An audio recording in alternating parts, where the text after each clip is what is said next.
अस्सलाम वालेकुम, welcome to AS stitching and ideas. आज हम शलवार का नाप करेंगे। इस तरह का आपने पैटर्न बनाना है। इसको देख के इसमें फ़र्स्ट ऑफ ऑल हमने इसकी लंबाई नाप करनी है। शलवार को सीधा रख के 5 इंच से नाप करना है नेफे तक। ये हमारा 38 इंच बनता है, तो हम पैटर्न में लंबाई के आगे 38 इंच लिखेंगे, 38 इंचज़। ठीक है, इस तरीके से आपने लिख लेना है। अब हमने आगे चौड़ाई नाप करनी है।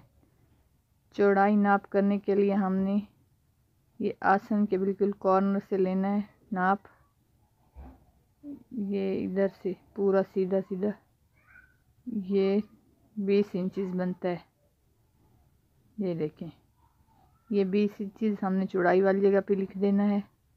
ठीक है, अब हम आसन का नाप करेंगे। आसन हमने नेफे से सिलाई तक नाप करके इंची टेप से लिख देना। ये 15 इंचज़ बनता है, हमने आसन 15 इंच लिख दिया है।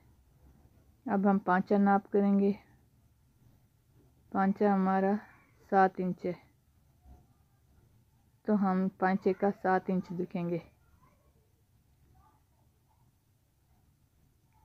ठीक है, लंबाई हमारी 38 इंचज़ हो गई, तो हम उसकी एक्स्ट्रा कटिंग 4 इंचज़ ज़्यादा रखेंगे, 42 इंचज़। 2 पांचा फोल्ड करने के लिए और 2 इंचज़ नेफा फोल्ड करने के लिए।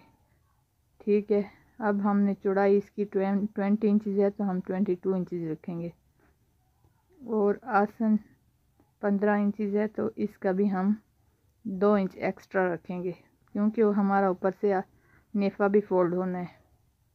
और पांचा हमारा 7 इंचज़ है, तो हम 8 इंचज़ रखेंगे। तो इस तरीके से हमारी आज की शलवार की मेजरमेंट पूरी हो चुकी है।